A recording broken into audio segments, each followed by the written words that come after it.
এর আগে আমরা হাইড্রোজেন থেকে ক্যালসিয়াম পর্যন্ত পরমাণু ক্রমাঙ্ক কিভাবে সহজে বের করতে হয় সেটা আমরা পরপর মনে রাখতে হয়, সেটা আমরা একটা কবিতার মাধ্যমে শিখেছি। আজকে দেখব হাইড্রোজেন থেকে ক্যালসিয়াম পর্যন্ত এই 20টা মৌলের, মানে আমাদের মাধ্যমিকের সিলেবাসে যা আছে এই 20টা মৌলের পরমাণু ক্রমাঙ্কের সাথে সাথে ভর সংখ্যা কিভাবে সহজে আমরা মনে রাখতে পারবো।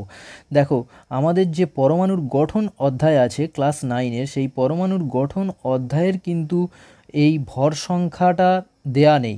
মানে সাঁতরা প্রকাশনীর বই বলো বা ছায়া প্রকাশনীর বই বলো, এই প্রত্যেকটা বইতে কিন্তু ভর সংখ্যা কীভাবে মনে রাখতে হয় বা ভর সংখ্যা লিস্ট দেয়া নেই।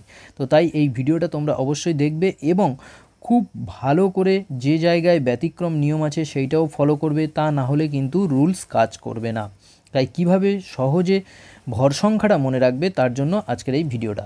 দেখো, 1 থেকে 20 পর্যন্ত যে পরপর মৌল সেটা হলো কি? Hydrogen, helium, lithium, beryllium, boron, carbon, nitrogen, oxygen, fluorine, neon, sodium, magnesium, aluminium, silicon, phosphorus, sulphur, chlorine, argon, potassium, calcium. এবং এদের পরমাণু ক্রমাঙ্ক পরপর, মানে 1 থেকে 20 পর্যন্ত যেমনভাবে বললাম। কিন্তু ভর সংখ্যাগুলো কি কি? দেখো, ভর সংখ্যা নির্ণয় করার দুটো সূত্র আমি বলবো। যাদের ভর সংখ্যা জোড় সংখ্যা মানে ইভেন নাম্বার, সেই জোড় সংখ্যাটা হলে শুধুমাত্র ভর সংখ্যা হবে কি? ডবল, মানে 2 গুণ হবে। পরমাণু ক্রমাঙ্কের সঙ্গে বা পরমাণু সংখ্যার সঙ্গে 2 গুণ হবে, পরমাণু ক্রমাঙ্কের সাথে 2 গুণ হয়ে যাবে। ঠিক আছে, এই সূত্রটা লিখে নাও। কিন্তু যাদের বিজোড় সংখ্যা, সেই বিজোড় সংখ্যা ভর সংখ্যা বের করতে গেলে কি করতে হবে?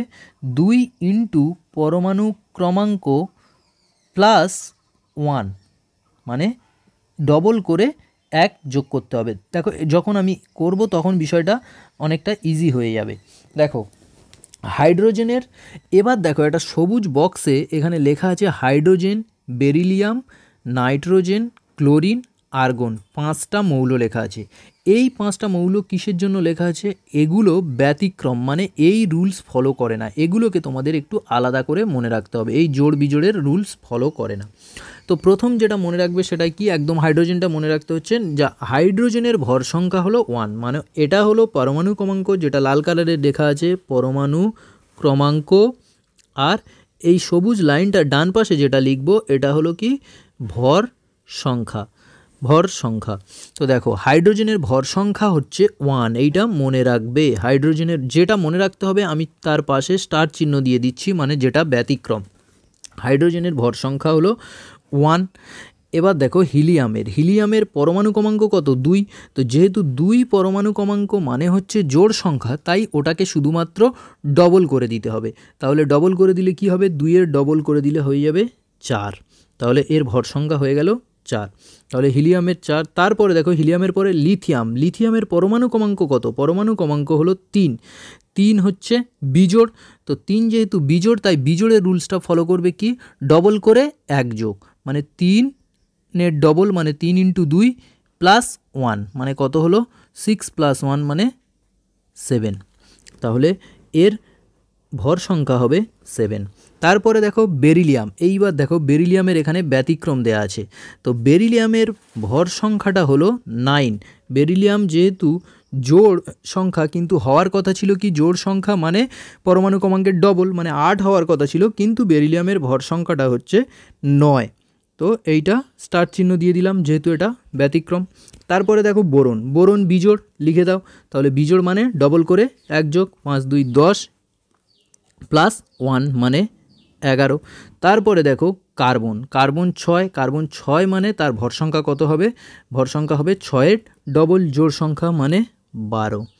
তারপরে দেখো নাইট্রোজেন 7 মানে এর হওয়ার কথা কত ছিল? 7 বিজোড় সংখ্যা যেহেতু, মানে এই রুলসটা 7 ইন্টু 2 প্লাস 1 মানে 14 প্লাস 1 15 হওয়ার কথা ছিল, কিন্তু না, নাইট্রোজেনের ভর সংখ্যা হলো 14। ঠিক আছে, এই জন্য এটাকে স্টার মার্ক দিয়ে দিলাম। কেন না? এটা ব্যতিক্রম। দেখো, সবুজ বক্সে ব্যতিক্রম যে মৌলগুলো সেগুলো লিখে রেখেছি। তারপরে দেখো, নাইট্রোজেনের পরে অক্সিজেন। তো অক্সিজেন যেহেতু জোড় সংখ্যা, অক্সিজেনের জোড় সংখ্যা, তাহলে এর ভর সংখ্যা কত হবে? জোড়ের ডবল, মানে 8-এর ডবল 16। তারপরে দেখো ফ্লোরিনের ভর সংখ্যা কত আছে? পরমাণু ক্রমাঙ্ক কত আছে 9, তাহলে 9 মানে বিজোড়, বিজোড় হলে কি হবে 9 2 18 প্লাস 1 মানে হয়ে যাবে 19। তারপরে দেখো নিয়ন, নিয়ন জোড় সংখ্যা, তো জোড় সংখ্যা হলে কি হয়ে যাবে শুধুমাত্র ডবল হয়ে যাবে, তাহলে হয়ে গেল 20। তারপরে দেখো সোডিয়াম, তো সোডিয়াম যেহেতু 11 মানে বিজোড় সংখ্যা, বিজোড় সংখ্যার ক্ষেত্রে কি হবে, বিজোড় সংখ্যার ক্ষেত্রে ডবল করে 1 যোগ, তাহলে 11 2 22 প্লাস 1 মানে 23। তারপরে দেখো ম্যাগনেসিয়াম, ম্যাগনেসিয়ামের কত 12, তো 12 যেহেতু জোড় সংখ্যা তাহলে এর ডবল করলে কি হবে 24 হয়ে গেল। তারপরে দেখো 13, 13 মানে কি 13 মানে বিজোড় সংখ্যা, তো বিজোড় সংখ্যা যেহেতু 13 আছে 13 যোগ করলে ডবল করলে কি হয়ে যাবে 26 প্লাস 1 মানে 27। তারপরে দেখো সিলিকন, সিলিকন মানে 14, 14টা কি জোড় সংখ্যা, 14 জোড় সংখ্যা, তাহলে ওটা কি হয়ে যাবে 14 দুগুণে 28 মানে জাস্ট ডবল হয়ে গেল। তারপর দেখো ফসফরাস, ফসফরাসের কত 15, তো 15 মানে কি বিজোড় সংখ্যা, বিজোড় সংখ্যা মানে ডবল করে 1 যোগ মানে 15 দুগুণে 30 প্লাস 1 মানে 31। তারপরে দেখো সালফার, সালফার কত সালফারের 16, 16 মানে জোড় সংখ্যা, তাহলে 16 দুগুণে 32। তারপরে দেখো ক্লোরিন, ক্লোরিনটা দেখো ব্যতিক্রম, এই সবুজ বক্সে লেখা আছে দেখো ক্লোরিন ব্যতিক্রম, তো ক্লোরিন যেহেতু ব্যতিক্রম তাই ওটা কি হয়ে যাবে ক্লোরিনটা হয়ে যাবে কি না ক্লোরিনের এইটা মনে রাখবে 35.5, এর ভর সংখ্যাটা ফ্র্যাকশানে, মানে যেহেতু আইসোটোপ আছে আইসোটোপের গড় নিয়ে ক্লোরিনের ভর সংখ্যা হচ্ছে 35.5, এটা মনে রাখবে। তো এইখানে আমি স্টার চিহ্ন দিয়ে দিলাম যেহেতু এটা ব্যতিক্রম। তারপর দেখো আর্গন 18, এবার আর্গনটা কিন্তু ব্যতিক্রম, দেখো সবুজ বক্সে আর্গন ব্যতিক্রম, তো আর্গন যেহেতু ব্যতিক্রম আর্গনের পরমাণু ক্রমাঙ্ক ভর সংখ্যা হলো 40, এটাও মনে রাখতে হবে আর্গনের ভর সংখ্যা হলো 40। তারপর দেখো পটাশিয়াম, পটাশিয়াম যেহেতু 19 আছে তো পটাশিয়ামের ক্ষেত্রে কি হবে 19 2 38 প্লাস 1 মানে 39 হলো। তারপর দেখো ক্যালসিয়াম, ক্যালসিয়ামের পরমাণু ক্রমাঙ্ক কত 20, 20 মানে জোড় সংখ্যা, জোড় সংখ্যার ডবল, তাহলে 40 হয়ে গেল। আমাদের কি কি মনে রাখতে হবে, মনে রাখতে হবে হচ্ছে হাইড্রোজেন, বেরিলিয়াম, নাইট্রোজেন, ক্লোরিন আর আর্গন। হাইড্রোজেনটা ইজি মনে থেকে যাবে যে প্রথম 1 থেকে শুরু হয়ে যাবে, তারপর তোমাদেরকে মনে করতে হবে কি না বেরিলিয়াম মনে করতে হবে, বেরিলিয়াম মনে করার পর নাইট্রোজেন মনে করতে হবে, এই দেখো এই যে স্টার স্টার দিয়ে দিয়েছি হাইড্রোজেন, তারপরে বেরিলিয়াম, বেরিলিয়ামের পরে হচ্ছে নাইট্রোজেন, নাইট্রোজেনের পরে হচ্ছে ক্লোরিন, ক্লোরিনের পরে হলো আর্গন। এই 5টা মৌল যদি ভর সংখ্যা তোমরা মনে রাখো তাহলে কিন্তু ভর সংখ্যার আর কোনো সমস্যা হবে না। ইভেন হলে মানে জোড় সংখ্যা হলে জাস্ট ডবল পরমাণু ক্রমাঙ্কের, আর বিজোড় হলে জাস্ট ডবল করে 1 যোগ।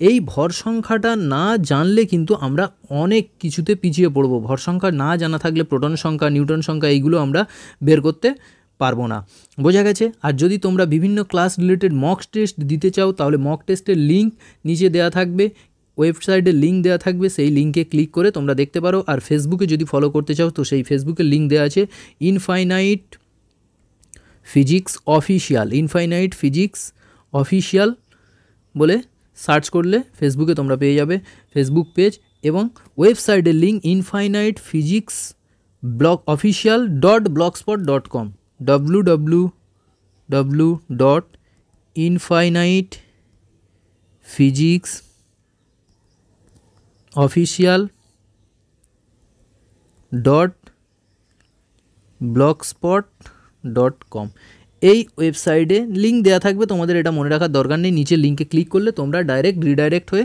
ওখানে চলে যাবে। এবং বিভিন্ন টপিক রিলেটেড, বিভিন্ন চ্যাপ্টার রিলেটেড তোমরা মক টেস্ট দিতে পারো, সেই মক টেস্টের প্রিপারেশানটা দেখতে পারো, একবার নয় দুবার তিনবার দিতে পারো, দিয়ে তোমরা তোমাদের প্রিপারেশান লেভেলটাকে কিন্তু বুস্ট আপ করে নিতে পারো। Thank you, tata.